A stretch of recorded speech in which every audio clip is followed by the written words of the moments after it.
How you doing, Prepper Nation? This is John. I'm going to attempt to do this without cough drops.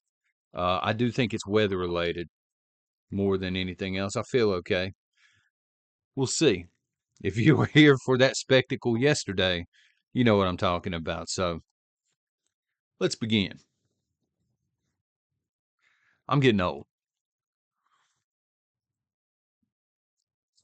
There's no other way around it. I'm getting old. I've fought this for a long time. So I got to tell you a story, and we'll get into the prepping side of it. Okay. So age is just a number. That's what I've always told myself, right? Um, so recently, the grocery store in question this time around is going to be Food City. They were having a sale called Stock the Pantry Sale, specifically. Because all the canned food, or a lot of the canned food, store brand, was $2 for $1. You had to buy a certain limit, but my wife brought this to me. There are a lot of other things on sale as well. And I was excited. She was excited. We're sitting there like, oh my God, we need this, we need this. My daughter walks by, and I hope she watches this video sometime because she's still laughing about it. She walks by and she starts laughing. And she said, this is just sad. And I said, what, baby? And she was like, my parents are sitting here this excited about a grocery sales paper. And I started in on her. All right, let me just tell you, I'm here to tell you, I started in on her. I said, honey, you don't understand how bad the economy is right now. One day when you're our age, you'll understand. And I had to stop myself, and I'm just like, go on before I make you clean your room or something. Because it was at that moment I realized she ain't wrong. And oh my God, what are we doing here right now? Okay, prepping or otherwise. My wife and I were sitting here looking at this sales paper. Do y'all remember Sears? The store Sears? Remember they used to be everywhere, and they had these wish books every Christmas. I was sitting here looking through this thing like it was a Sears wish book. I used to look through and look at all the Nintendo stuff, and then I would go to the starter jackets of the sports teams. I would get excited. Never got any of the stuff out of there, but I love looking through the book. And I realized, what is going on right now? When did this happen? When did this transformation take place? Because I can't understand it. And then I start thinking about comments that I get from friends of ours. I realize we're the older couple in our couples group, if you will, of friends and things. And I start to remember comments.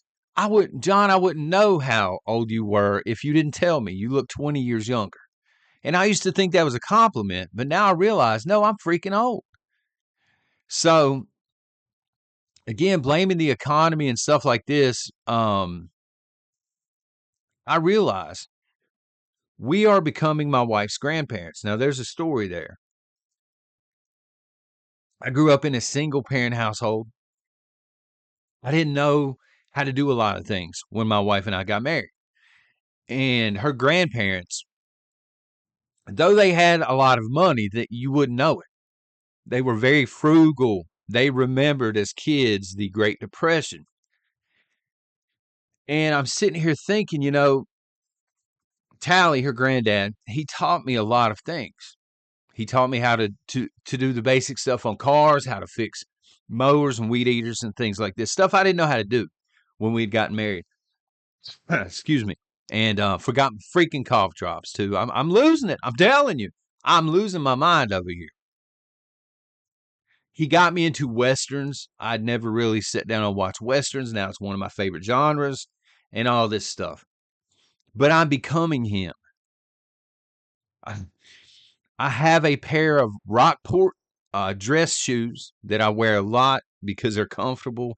But these things are 16 years old. And they were $35 when I bought them on clearance. And it's not that I don't have the money to buy new shoes. I have other shoes and things. But I just wear them because they're practical. I'm like, I was bragging the other day. This is sad and embarrassing, but I'm bragging the other day. I'm like, at some point, these shoes are only going to have cost me $2 a year. I was excited. I'm telling you, folks. I'm a pair of Skechers and one of those green see-through poker visors away from being her granddad. At a bingo hall or something, just playing bingo. I got excited. I'm drinking Black Rifle coffee this morning. Not sponsored by Black Rifle, not trying to sell it to you. I know some of you don't even like it. I love their coffee, though. But I'm so excited because we found the instant coffee. It's the Just Black of Black Rifle at Ollie's. If you have an Ollie's nearby, check this out, all right? For $1 a box. There are 8 instant packets per box. I think there are 8. Bro, I'm on the shelves like this, raking it into the buggy. I can't get enough of it because this stuff is $10 and $11 at Walmart. And I'm just like, this stuff don't run out of date. It's instant coffee. There's no cream or anything in it when you make it.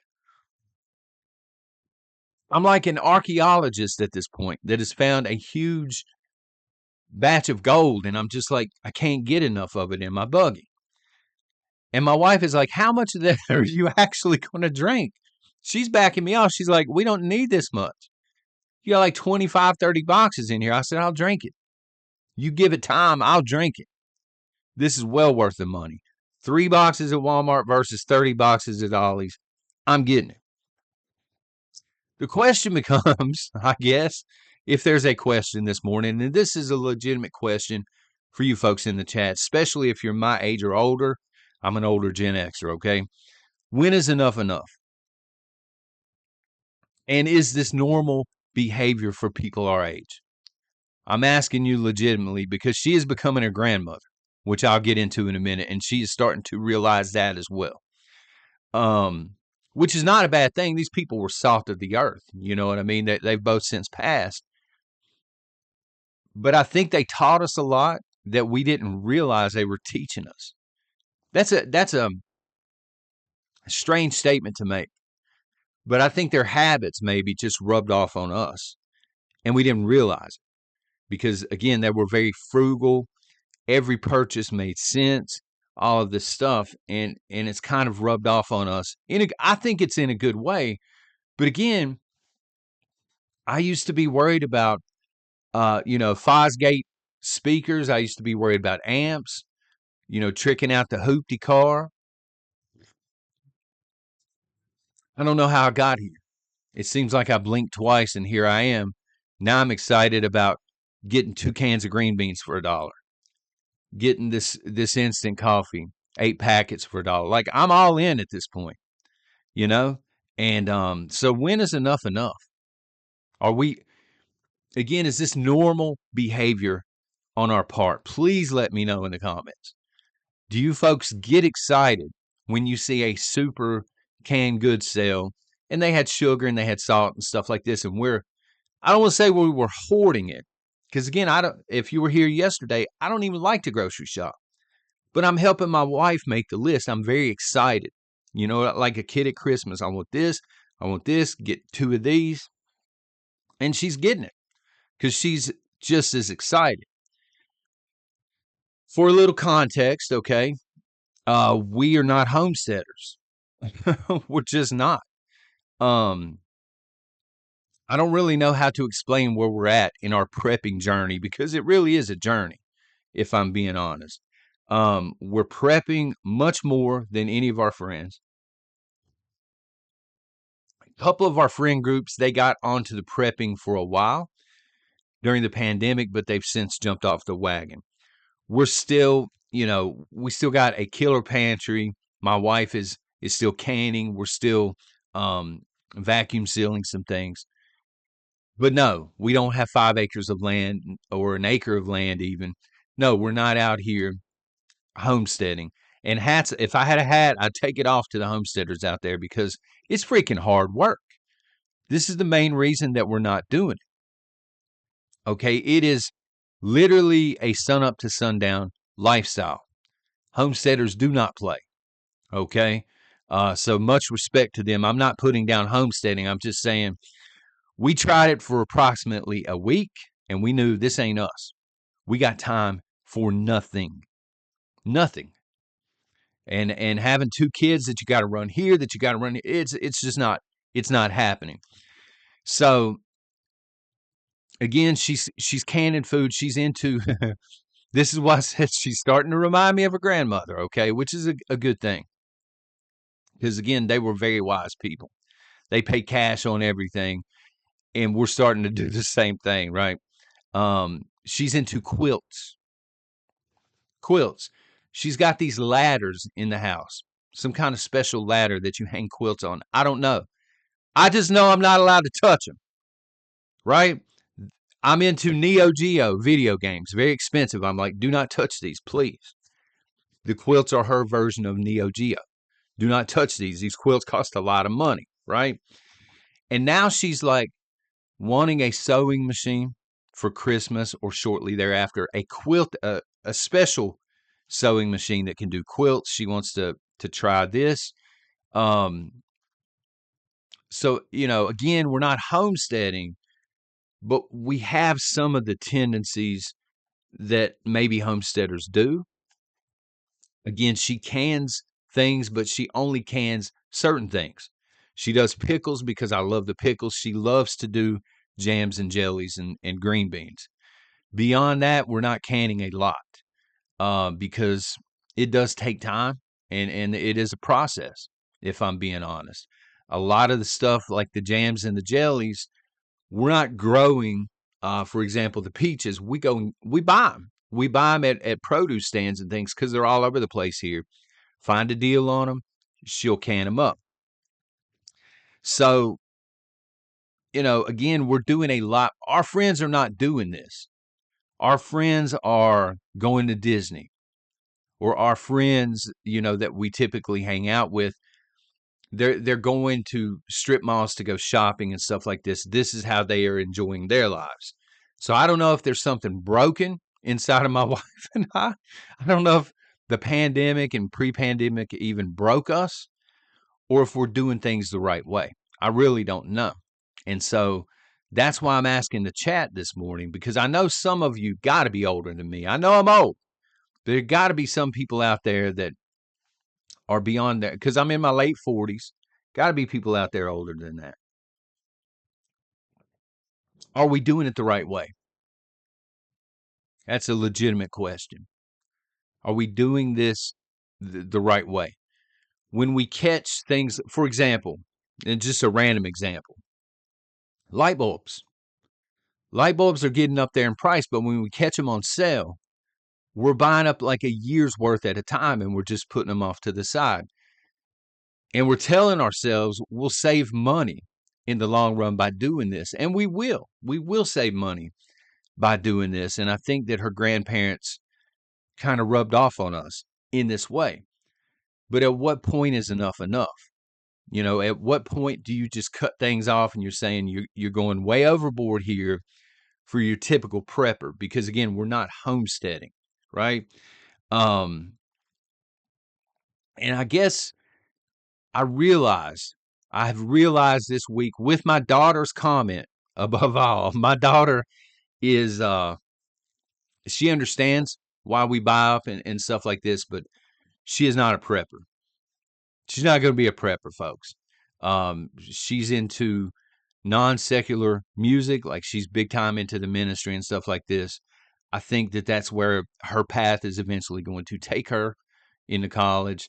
My son is into writing. He's very creative. He's into artwork and stuff like this. He is not a prepper.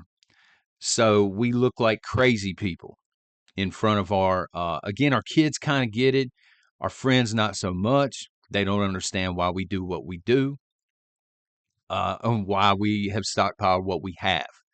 We're worried about having enough water. I'll give you a prime example, okay? We have the, what are they called? The Primo, I think, the big containers of water, okay? We've drank the water out of them because the water, 6 months or so, is what you can expect, life expectancy of it being drinkable. But we refill these things, and we refill these things in case the power would go out, because a lot of times when the power goes out here, you lose water as well. And so we have these two flush toilets. And we're looking around and we're like, none of our friends do this. None of our friends do this. I don't know how else to explain it. But we've got a small stockpile of this water just to do things like we can boil it and wash dishes and stuff like this if we need to. Are we crazy for doing this? And I realize you guys are a prepping community and you're going to say probably we're not doing enough. And I totally get it. But again, not into the homesteading, never will be. It's just not our jam. I want to close with this. All right. And I mean this respectfully towards my wife's grandparents, but also to the older generations, anybody that's older than Gen X out there. I realized this week, you folks really have it figured out. You know, I look at it and I'm like questioning myself, is this silly? Why are we buying up stuff? And I realize the older folks have it figured out. They're much smarter than we are. And my biggest regret with the grandparents, her grandparents, because again, my family's scattered all over the United States. The ones that are here locally, they're not Christians. They want nothing to do with it. So basically, I'm not allowed to be around them or their kids. But it is what it is. I've gotten over that. Older folks just have it figured out.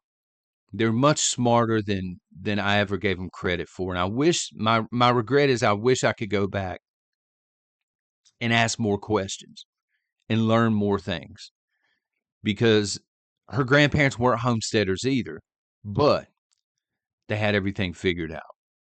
The wood stove, they had two wood stoves actually, one in a huge garage where Tally would hang out most of the time as he was working on cars, and one in the house. They constantly, because they lived way out in the deep woods, constantly were dealing with power outages. So they had that figured out, and they had a huge generator as well. Canned so much that it was unreal. Man, you literally would get tired of eating green beans if you got into that stash. They were huge on green beans because they were so easy to grow. And I can remember so many times sitting down in the garden. I was always the dude breaking the green beans after they got picked, by the way. Not the funnest job, but it is what it is. And I just wish I could go back and ask more questions. You know what I mean? Because I think that the older generations have such a wealth of knowledge and they're often ignored, you know?